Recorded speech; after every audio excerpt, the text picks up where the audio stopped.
എൻ്റെ പേര് സിൻഡോ എന്നാണ്. എൻ്റെ സ്ഥലം ചാലക്കുടിക്ക് അടുത്ത് വൈന്തല എന്ന് പറഞ്ഞൊരു ഗ്രാമമാണ്. ഞാനൊരു നേഴ്സാണ്.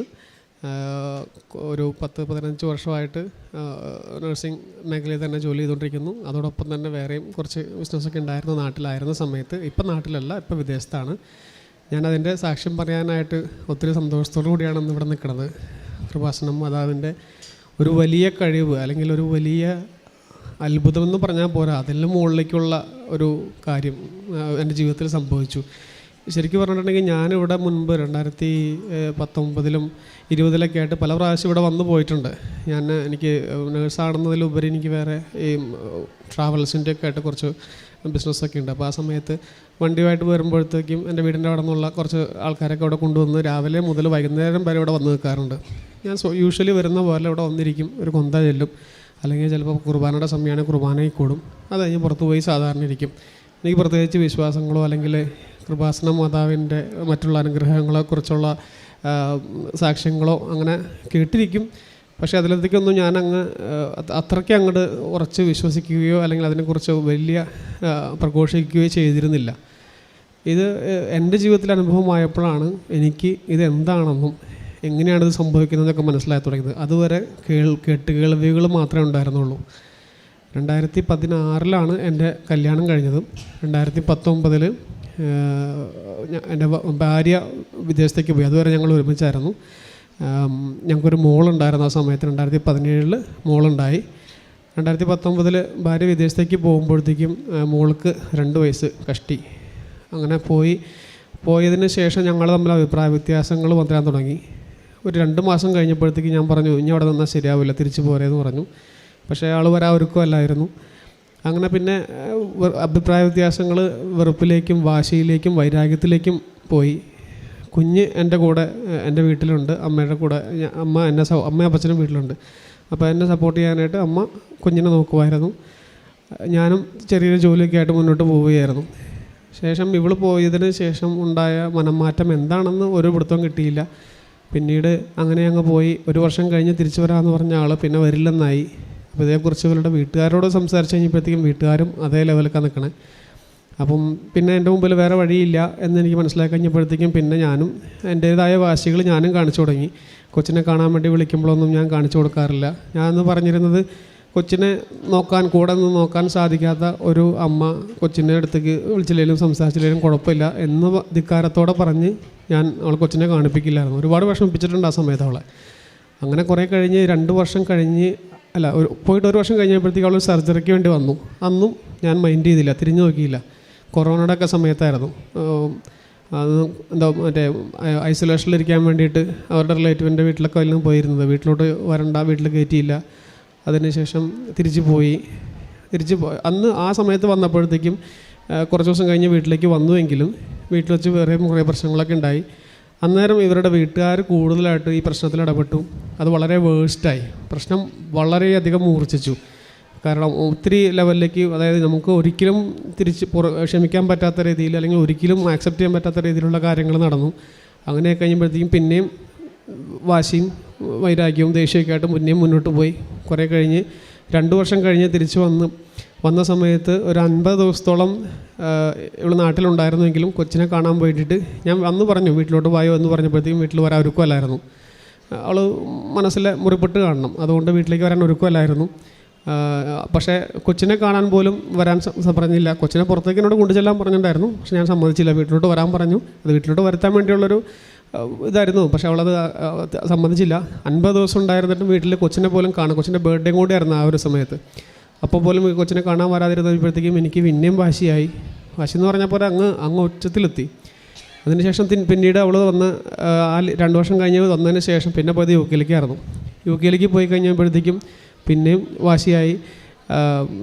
അവർ UK-ലേക്ക് പോയതുകൊണ്ടല്ല എനിക്ക് വാശി. കൊച്ചിൻ്റെ വന്നിട്ട് 50 ദിവസത്തോളം നാട്ടിലുണ്ടായിരുന്നിട്ടും ഒന്ന് തിരിഞ്ഞു പോലും നോക്കാതെ അങ്ങോട്ട് കയറിപ്പോയതിനായിരുന്നു എനിക്ക് വാശി ഉണ്ടായിരുന്നു. സ്വാഭാവികമായിട്ടും ഞാൻ പിന്നെയും അതുപോലെ തന്നെ തുടർന്നു. വീഡിയോ കോൾ വിളിച്ചാലൊന്നും കൊച്ചിനെ കാണിക്കാതെയും സംസാരിക്കാതെയും വീണ്ടും തുടർന്നുകൊണ്ടിരുന്നു. അങ്ങനെ 2022 ഒരു ലീവിന് വന്നപ്പോഴത്തേക്കും ഇവർ കൊണ്ടുപോയിട്ട് കൊച്ചിൻ്റെ കസ്റ്റഡി കിട്ടാൻ വേണ്ടിയിട്ട് കോടതിയിൽ കേസ് ഫയൽ ചെയ്തു. കോടതിയിലേക്ക് കേസ് എത്തുന്ന കണ്ടു കഴിഞ്ഞപ്പോഴത്തേക്കും കൊച്ചെൻ്റെ കൈ വിട്ട് പോയപ്പോൾ എല്ലാവരും എൻ്റെ അടുത്ത് പറഞ്ഞു, പെൺകുട്ടിയല്ലേ നിനക്ക് കൊച്ചിൻ്റെ കസ്റ്റഡി കിട്ടില്ല, അത് അമ്മയ്ക്ക് തന്നെ കിട്ടുള്ളൂ എന്ന് എല്ലാവരും എന്നോട് പറഞ്ഞു. നമ്മുടെ റിലേറ്റീവ്സ് വരെ പറഞ്ഞു തുടങ്ങി. അപ്പോഴത്തേക്കും എനിക്ക് കൊച്ചിനെ വിട്ട് നിൽക്കുന്ന കാര്യം തീർച്ചയായിട്ടും എനിക്ക് പറ്റില്ലായിരുന്നു. കാരണം അന്നത്തെ സമയത്ത് എനിക്ക് പുറത്തോട്ട് പോകാനുള്ള US പോകാനുള്ള വിസ ഉണ്ടായിരുന്നിട്ടും കൊച്ചിനെ വിട്ട് നിൽക്കാൻ എനിക്ക് ഭയങ്കര മടിയായിരുന്നു. കൊച്ചിനെ വിട്ടും വരാൻ മടിയായിരുന്നു. ഇൻഫാക്ട് കൊച്ചിനെ ഇവർക്ക് സൗദിക്ക് പോകാൻ വേണ്ടിയിട്ട് US ഞാൻ തിരിച്ച് വരുമായിരുന്നു. അപ്പോൾ സൗദിക്ക് ഇവള് പോവുകയാണെങ്കിൽ കൊച്ചിൻ്റെ അടുത്ത് ഞാൻ നിന്നോളാം എന്ന് പറഞ്ഞിട്ട് തിരിച്ച് വരുമായിരുന്നു. കാരണം US പോകുമ്പോഴത്തേക്ക് എനിക്ക് ഒറ്റയ്ക്ക് പോകാൻ പറ്റുള്ളൂ, ഫാമിലി വിസ ആയിട്ട് അല്ലെങ്കിൽ കൊച്ചിനെ കൊണ്ടുപോകാൻ പറ്റില്ല. അതുകൊണ്ടാണ് തിരിച്ച് വന്ന് ഇവളെ പറഞ്ഞു വിട്ടത്. അവളുടെ ഒരു ആഗ്രഹം എന്ന് പറഞ്ഞപ്പോഴത്തേക്ക് ഇവളെ പറഞ്ഞു വിട്ടെ. പിന്നീട് ഞാൻ അങ്ങോട്ട് നാട്ടിൽ തന്നെ ഇവിടെ കൊച്ചിൻ്റെ കൂടെ തന്നെ നിൽക്കുമായിരുന്നു. വിദേശത്തിട്ട് പോകാനുള്ള അവസരങ്ങൾ വന്നെങ്കിലും തനിയെ പോകേണ്ടി വരും, കൊച്ചിനെ കൊണ്ടുപോകാൻ പറ്റത്തില്ല എന്നുള്ള ഒറ്റ കാരണം കൊണ്ട് ഞാനതെല്ലാം ഒഴിവാക്കുമായിരുന്നു. നാട്ടിൽ തന്നെ ഒരു ജോലിയും, ഞാൻ ആംബുലൻസിലെ ടെക്നീഷ്യനായിരുന്നു, നേഴ്സായിരുന്നു. അതുകൂടാതെ തന്നെ വേറെ കുറച്ച് വണ്ടികൾ, ട്രാവൽസിൻ്റെ ബിസിനസ്സൊക്കെ ആയിട്ട് നല്ല രീതിയിൽ തന്നെ മുന്നോട്ട് പോയായിരുന്നു. ഇനി കോടതിയിൽ കേസ് വന്നപ്പോഴാണ് എൻ്റെ സമനില തെറ്റുന്ന പോലെ എനിക്ക് തോന്നിയത്. പിന്നെ അങ്ങോട്ട് സംഭവിച്ചതൊക്കെ വളരെ സ്വാഭാവികമായിട്ടുണ്ടാകുന്ന പോലെയൊക്കെ തന്നെ, മദ്യപാനം, പിന്നെ മറ്റുള്ള പ്രശ്നങ്ങൾ. പക്ഷേ കൊച്ചിൻ്റെ മുമ്പിൽ മാത്രം ഞാൻ അടിയറവ് പറഞ്ഞിരുന്നു. അവളെന്നോട് പറയാമെന്ന്, പപ്പ കള്ളു കുടിക്കരുതെന്ന് പറയുമായിരുന്നു. അത് അമ്മ പറയിപ്പിക്കണമായിരുന്നു എൻ്റെ കള്ളോട് നിർത്താൻ വേണ്ടിയിട്ട്. പക്ഷേ എന്നിട്ട് കൂടി വൈകുന്നേരം രാത്രിയായി കഴിയുമ്പോഴത്തേക്കും നമ്മൾ ഒറ്റയ്ക്ക് ഇരിക്കുന്ന സമയം വരുമ്പോഴത്തേക്കും ചിന്തകളൊക്കെ ഒരുപാട് വന്ന് കൺട്രോൾ ചെയ്യാൻ പറ്റാത്ത അവസ്ഥയിലേക്ക് പോകുമായിരുന്നു. പിന്നീട് അങ്ങോട്ട് ഓരോ ദിവസങ്ങളും ഇങ്ങനെ ബുദ്ധിമുട്ടുകളും വിഷമങ്ങളും ആയിട്ട് മുന്നോട്ട് പോകുമായിരുന്നു. എനിക്കൊരു അനിയനും അനിയത്തിയുണ്ട്. അവരും പറയും, ചേട്ടാ എന്താ അങ്ങനെ. എന്നിട്ട് എൻ്റെ കൗൺസിലിങ്ങിനൊക്കെ കൊണ്ടുപോയി. അവർക്കറിയാവുന്ന ഒരു അച്ഛൻ്റെ അടുത്ത് കൗൺസിലിങ്ങിന് വരെ കൊണ്ടുപോയി. അപ്പോൾ അച്ഛൻ പറഞ്ഞ കാര്യങ്ങളും ഞാൻ ചിന്തിക്കുന്ന കാര്യങ്ങളൊക്കെ ഏകദേശം സെയിമായിരുന്നു. കാരണം പലപ്പോഴും 2 വീലറിനൊക്കെ പോണ സമയത്ത് എതിരെ വണ്ടികൾ വരുമ്പോഴത്തേക്കും കൊണ്ട് കയറ്റിയാലോ എന്നൊക്കെ ആലോചിക്കും. പിന്നെ കൊച്ചിൻ്റെ മുഖം മനസ്സിൽ വരുമ്പോഴത്തേക്കും അതൊന്നൊക്കെ മാറി ചിന്തിക്കും. പിന്നെ അങ്ങനെയാണ് പോകേണ്ട സമയത്താണ് അമ്മച്ചി കൃപാസന മാതാവിനെ കുറിച്ച് പറയണതും. അന്ന് എനിക്കറിയാം കൃപാസന മാതാവ് എന്താണെന്ന് എനിക്കറിയാം, ഞാൻ പറഞ്ഞല്ലോ, ഞാൻ വന്നിട്ടുണ്ട് ഇവിടെ. പക്ഷേ ഉടമ്പടി എടുക്കണമെന്നും പ്രാർത്ഥിക്കണം എന്നൊക്കെ പറഞ്ഞു കഴിയുമ്പോഴത്തേക്കും ഞാൻ പറഞ്ഞു, ഞാൻ മാതാവ് ഇപ്പോൾ അവിടെ ഉണ്ടല്ലോ, ഞങ്ങളുടെ സ്ഥലം എന്ന് പറഞ്ഞാൽ ചാലക്കുടിയാണ്, ഇത്തിരി ദൂരെയല്ലേ ഇവിടേക്ക്. അപ്പം മാതാവ് ഇപ്പോൾ അവിടെ ഉണ്ട്, മാതാവിനോട് പ്രാർത്ഥിക്കണമെങ്കിൽ നമുക്ക് അവിടെ നിന്നാലും പ്രാർത്ഥിക്കാം, ഇങ്ങോട്ട് തന്നെ വരണമെന്നില്ല എന്ന് പറഞ്ഞു. അന്ന് പറഞ്ഞ് ഞാൻ വന്നില്ല. എന്നിട്ട് അമ്മച്ചി ഞാനറിയാതെ വന്ന് ഉടമ്പടിയൊക്കെ എടുത്ത് പ്രാർത്ഥിച്ചു. അതിൻ്റെ പത്രം കൊണ്ടുവരുമായിരുന്നു. പത്രങ്ങൾ ഞാൻ വായിക്കാൻ തുടങ്ങി. എന്നിട്ട് ഞാൻ ജോലി ചെയ്യുന്നിടത്ത് കൊണ്ടുപോകാനായിട്ട് അവിടെ കൊണ്ടുപോയി കൊടുക്കാൻ നോക്കും. പിന്നെ കാരുണ്യപ്രവൃത്തി എന്ന് പറയാനായിട്ട് ഞാൻ നഴ്സായിരുന്നത് കൊണ്ട് ഞങ്ങളുടെ വീടിൻ്റെ അടുത്ത് ഒരു പാലിയേറ്റീവ് സെൻ്റർ ഉണ്ട്. എൻ്റെ ചെറുപ്പം മുതൽ അറിയാവുന്നൊരു സിസ്റ്റർ നടത്തുന്നതാണ്. അപ്പം ഞാൻ ഒഴിവുള്ള ദിവസങ്ങളിൽ അവരുടെ കൂടെ പോയിട്ട് അവർ ശുശ്രൂഷിക്കുന്ന രോഗികൾക്ക് വേണ്ടിയിട്ട് ഞാനും അവരുടെ കൂടെ ചെയ്യുമായിരുന്നു. പിന്നെ അവർക്ക് വേണ്ട കുറച്ച് സാധനങ്ങൾ, ഈ പറഞ്ഞ ബേസിക്കായിട്ട് ഉപയോഗിക്കുന്ന സാധനങ്ങൾ സിസ്റ്ററിനോട് ചോദിച്ച് സിസ്റ്ററിന് എന്താ ആവശ്യമെന്ന് വെച്ചിട്ടുണ്ടെങ്കിൽ ഷോർട്ട് പോരായകുള്ളത് ഞാൻ മേടിച്ച് കൊടുക്കുമായിരുന്നു. അതൊക്കെ വെറും ചെറിയ കാര്യങ്ങളാണ്. പക്ഷേ എനിക്ക് കിട്ടിയ അനുഗ്രഹം വെച്ച് നോക്കുമ്പോഴത്തേക്ക് ഇതൊക്കെ വെറും ചെറിയ കാര്യങ്ങളാണ്. അതിനുശേഷം ഈ കോടതിയിലെ കേസുമായിട്ട് മുന്നോട്ട് പോയി. 2023 ഒരു ജനുവരിയൊക്കെ ആയി കഴിഞ്ഞപ്പോഴത്തേക്കും, ഈ കേസ് കൊടുത്ത് 2 മാസം കഴിഞ്ഞപ്പോഴത്തേക്കും എനിക്ക് ന്യൂസിലൻഡിന് പോകാനായിട്ടൊരു അവസരം കിട്ടി. എൻ്റെ ബ്രദർ അനിയൻ അവിടെയായിരുന്നു, അനിയൻ ഫാമിലിയായിട്ട് അവിടെ തന്നെയായിരുന്നു. അപ്പോൾ അങ്ങോട്ടേക്ക് ഒരു അവസരം കിട്ടി കഴിഞ്ഞപ്പോഴത്തേക്ക് ഞാൻ പറഞ്ഞു, ഞാൻ വരുന്നില്ല, എന്തായാലും കൊച്ചിനെ കൊണ്ട് വരാൻ പറ്റുമെങ്കിൽ മാത്രമേ വരുള്ളൂ. അപ്പോൾ അവൻ പറഞ്ഞു, ചേട്ടാ കൊച്ചിനെ കൊണ്ടുവരാൻ പറ്റും, ഞങ്ങളിവിടെ ഉണ്ടല്ലോ, ഞങ്ങളെ സപ്പോർട്ട് ചെയ്യാം, ഞാൻ ചേട്ടൻ ട്രൈ ചെയ്യുമെന്ന് പറഞ്ഞു. അങ്ങനെ ട്രൈ ചെയ്തു. അത് ഡേറ്റൊക്കെ കഴിഞ്ഞ് പോയായിരുന്നു. എന്നിട്ട് വീണ്ടും അവൻ ആരെയൊക്കെയോ വിളിച്ച് എൻ്റെ CV അയച്ചു കൊടുത്ത് അവർ CV സെലക്ട് ചെയ്ത് കാര്യങ്ങൾ പ്രോസസ്സെല്ലാം ചെയ്ത് എനിക്ക് വിസ കിട്ടി. എനിക്ക് അപ്പോഴും വലിയ ഇതൊന്നും ഉണ്ടായിരുന്നില്ല. വിസ കിട്ടി, ക്വാളിഫിക്കേഷൻ അതിലുണ്ടായിരുന്നത് കൊണ്ട് ആർക്കും കിട്ടുന്നത് പോലെ എനിക്കും കിട്ടി. പക്ഷേ എന്നെ സംബന്ധിച്ചിടത്തോളം കൊച്ചിനെ കൊണ്ടുപോകാതെ ഞാൻ തനിയെ പോകില്ല. അത് എത്ര പൈസ കൊടുത്തായാലും, പൈസ നഷ്ടപ്പെട്ടാലും വേണ്ടില്ല, കൊച്ചിനെ കൊണ്ടുപോകാതെ ഞാൻ പോകില്ല എന്നായിരുന്നു. പിന്നീട് ഞാൻ അറിഞ്ഞത്, പിന്നീടാണ് ഈ ന്യൂസിലാൻഡ് എന്ന് പറഞ്ഞ കണ്ടതിനെ കുറിച്ച് കൂടുതൽ അറിയാൻ തുടങ്ങിയത്. അപ്പോൾ ഞാൻ മനസ്സിലാക്കിയെടുത്തോളം ഇമിഗ്രേഷൻ ഇത്രയും ടൈറ്റായിട്ടുള്ള ഓരോ ചെറിയൊരു പേപ്പർ പോലും ഭയങ്കരമായിട്ട് വെരിഫൈ ചെയ്തിട്ടാണ് അവർ ഓരോ പ്രോസസ്സിങ്ങും മുന്നോട്ട് കൊണ്ടുപോകുള്ളൂ. അപ്പോൾ അന്ന് ഇവിടെ ഇവരുടെ അടുത്ത്, അതായത് കൊച്ചിൻ്റെ മമ്മീൻ്റെ അടുത്ത്, അല്ല എൻ്റെ ഭാര്യയുടെ അടുത്തോ അല്ലെങ്കിൽ അവരുടെ വീട്ടുകാരുടെ അടുത്തോ പറയാതെ കൊച്ചിനെ കൊണ്ടുപോകുക എന്നുള്ളത് എഗെയിൻസ്റ്റാണ്. അത് സമ്മതിക്കില്ല, ഒരു കാരണവശാലും ഇമിഗ്രേഷൻ അലോ ചെയ്യില്ല. ഒരു കൊച്ചിൻ്റെ ഗാർഡിയൻസിൻ്റെ, അതായത് അപ്പച്ചനും അമ്മച്ചിയും ജീവിച്ചിരിക്കുന്നിടത്തോളം കാലം ഇവർ 2 പേരുടെയും സമ്മതത്തോടെ മാത്രമേ വിദേശത്തേക്ക് കൊണ്ടുപോകാൻ പറ്റുള്ളൂ. ഓൾമോസ്റ്റ് എല്ലാ കൺട്രിയിലും അങ്ങനെയാണ്. പക്ഷേ ന്യൂസിലൻഡ് ഭയങ്കര സ്ട്രിക്റ്റ് ആയിരുന്നു. അപ്പോൾ ഞാൻ പറഞ്ഞു, കൊച്ചിൻ്റെ വിസയ്ക്ക് ഇട്ട് നോക്കിയിട്ട് എന്താണെന്ന് വെച്ചാൽ ചെയ്യാം. എന്തായാലും കിട്ടില്ല, വെറുതെ ഇട്ട് നോക്കാൻ പറഞ്ഞു. ഇട്ട് നോക്കി. അപ്പോൾ അവിടെ നിന്ന് ക്വസ്റ്റ്യൻ വന്നു, കൊച്ചിൻ്റെ അമ്മ എവിടെയാണ്, എൻ്റെ അമ്മേനെ കുറിച്ച് ഒന്നും പറഞ്ഞിട്ടില്ലല്ലോ എന്ന് പറഞ്ഞിട്ട് ക്വസ്റ്റ്യൻ വന്നു. അപ്പോഴേ ഞാൻ ഉറപ്പിച്ചു കിട്ടില്ല, പോയി. അത് കഴിഞ്ഞ് ഞാനപ്പം എനിക്കപ്പോൾ ഭയങ്കര വിഷമമായിരുന്നു, കയ്യിലുള്ള പൈസയും പോയി വെറുതെ. അപ്പോൾ ഞാൻ എൻ്റെ അനിയനൊക്കെ ഒരുപാട് വഴക്ക് പറഞ്ഞു, അനിയനെ അമ്മനൊക്കെ ഒരുപാട് വഴക്ക് പറഞ്ഞു. നിൻ്റെയൊക്കെ നിർബന്ധത്തിന് വഴങ്ങിയിട്ടില്ല ഞാൻ ഈ പരിപാടിയൊക്കെ ചെയ്തത്, ഇത് കിട്ടില്ല എന്ന് ഞാൻ പറഞ്ഞതല്ലേ എന്ന് പറഞ്ഞ്. അപ്പോഴും എനിക്ക് വിശ്വാസമില്ല ഇത് പറഞ്ഞു. എന്നിട്ട് അവൻ പറഞ്ഞ് അവൻ്റെ നിർബന്ധത്തിന് അവൻ തന്നെ ഒരു ലെറ്റർ ഉണ്ടാക്കിയിട്ട് ഇതുപോലെ അമ്മ പുറത്താണ്, അമ്മ വിദേശത്താണ്, അമ്മ കുറച്ച് കാലം കഴിയുമ്പോഴത്തേക്കും കൂടെ വരും, ഇപ്പോൾ തൽക്കാലത്തേക്ക് ഞാനും കൊച്ചും മാത്രമേ വരുന്നുള്ളൂ എന്ന് പറഞ്ഞ് അവൻ തന്നെ ലെറ്ററൊക്കെ ഉണ്ടാക്കി അയച്ചു കൊടുത്ത് ഒരു 10-15 ദിവസം കഴിഞ്ഞില്ല. ഞാൻ വെറുതെ മെയിൽ ചെക്ക് ചെയ്യുമ്പോഴത്തേക്കും കൊച്ചിൻ്റെ വിസ വന്നിരിക്കുകയാണ്. എനിക്ക് ആ സമയത്ത് ഞാൻ തരിച്ചു പോയി. അതായത് ആ സമയത്തുണ്ടായ ഫീലിംഗ് എന്താണെന്നുള്ളത് എനിക്കിപ്പോൾ അത് വാക്കുകളിൽ പറയാൻ പറ്റില്ല. അതൊരിക്കലും പോസിബിൾ അല്ലാത്ത കാര്യമായിരുന്നു, ഒരിക്കലും പോസിബിൾ അല്ലാത്തൊരു കാര്യമായിരുന്നു അത്. അതുകൊണ്ട് തന്നെ ഞാൻ അപ്പം തന്നെ ഞാൻ വീട്ടിലുണ്ടായിരുന്നു, ഡ്യൂട്ടി ഉണ്ടായിരുന്നില്ല, വീട്ടിലുണ്ടായിരുന്നു. അപ്പം തന്നെ ഞാൻ അമ്മയുടെ അടുത്ത് പറഞ്ഞു, അമ്മ ഞങ്ങൾക്ക് ഒരു മാസത്തേക്ക് പോകണമെന്ന് പറഞ്ഞ് അടുത്ത ബസ്സും പിടിച്ച് നേരം കൊണ്ട് വന്നു. വെറുതെ ഒന്നിനും വേണ്ടിയിട്ടല്ല, വെറുതെ വന്ന് ഇവിടെ കുറച്ച് നേരം ഇരുന്ന് ആ മാതാവിൻ്റെ മുഖത്ത് നോക്കി കുറച്ച് നേരം ഇരുന്ന് കരഞ്ഞു. ഒരുപാട് സന്തോഷമായി. അങ്ങനെ തിരിച്ചു പോയി. ബാക്കിയുള്ള പോകാനുള്ള കാര്യങ്ങളൊക്കെ ചെയ്തു. അപ്പോൾ ഇതെല്ലാം ഭയങ്കരമായിട്ട് സീക്രട്ടായിട്ട് വെച്ചിരുന്നു. ഒരാൾ അറിയിക്കാതെ വീട്ടിൽ ഞാനോ അമ്മയോ മാത്രമേ അറിയുന്നുള്ളൂ. ഞങ്ങളുടെ റിലേറ്റീവ്സ്, അടുത്തുള്ള ബന്ധുക്കരോ ആരും ഒന്നും അറിയിച്ചില്ല. ലാസ്റ്റ് പോകുന്നത് ഏപ്രിൽ 18 തീയതി കഴിയുമ്പോഴത്തേ അതിൻ്റെ 2 ദിവസം മുൻപ് മാത്രം വളരെ വേണ്ടപ്പെട്ട 2-3 പേരോട് മാത്രം പറഞ്ഞു, വേറെ ആരോടും പറഞ്ഞില്ല. കാരണം അറിയിച്ചു കഴിഞ്ഞിട്ടുണ്ടെങ്കിൽ സ്വാഭാവികമായിട്ടും കോടതിയിൽ കേസുണ്ട്, അപ്പം പോകാനായിട്ട് പറ്റത്തില്ല എന്നുള്ള കാര്യം ഉറപ്പാണ്. സാക്ഷ്യം പറയാനായിട്ട് ഇവിടെ വന്നപ്പം പറഞ്ഞു, അത് ഞാൻ പോകുന്നതിന് മുമ്പ് കൊച്ചിനെയും കൊണ്ട് വീണ്ടും 1 പ്രാവശ്യം ഇവിടെ വന്നിട്ട് പോയി. അപ്പോൾ സാക്ഷ്യം പറയാനായിട്ട് ഞാൻ ആരോടൊന്നും ചോദിച്ചില്ല. എനിക്ക് തോന്നി, മനസ്സിൽ തോന്നി, ഇത് ഇനി സാക്ഷിയൊക്കെ പറഞ്ഞു കഴിയുമ്പോഴത്തേക്കും എന്തെങ്കിലും കാരണവശാൽ ഇത് പുറത്ത് അറിഞ്ഞു കഴിഞ്ഞിട്ടുണ്ടെങ്കിൽ ചിലപ്പോൾ പോക്ക് തടസ്സമാവും. അതുകൊണ്ട് അടുത്ത വരവിലാവട്ടെ എന്ന് വിചാരിച്ചിട്ട് ഞങ്ങൾ ചെന്ന് അവിടെ ഞാനും കൊച്ചും കൂടെ ട്രാവൽ ചെയ്തു. അതിൻ്റെ അടുത്ത് നിന്നു. എല്ലാ കാര്യങ്ങളും വളരെ ഈസി ആയിട്ട് താമസം, കൊച്ചിൻ്റെ അഡ്മിഷൻ, എൻ്റെ ജോലി എല്ലാം വളരെ ഈസി ആയിട്ട് നടന്നു. അപ്പോൾ ഞാൻ പോയ സമയത്ത് ഇവിടുന്ന് തേനും ഉപ്പും കൊണ്ടുപോയായിരുന്നു.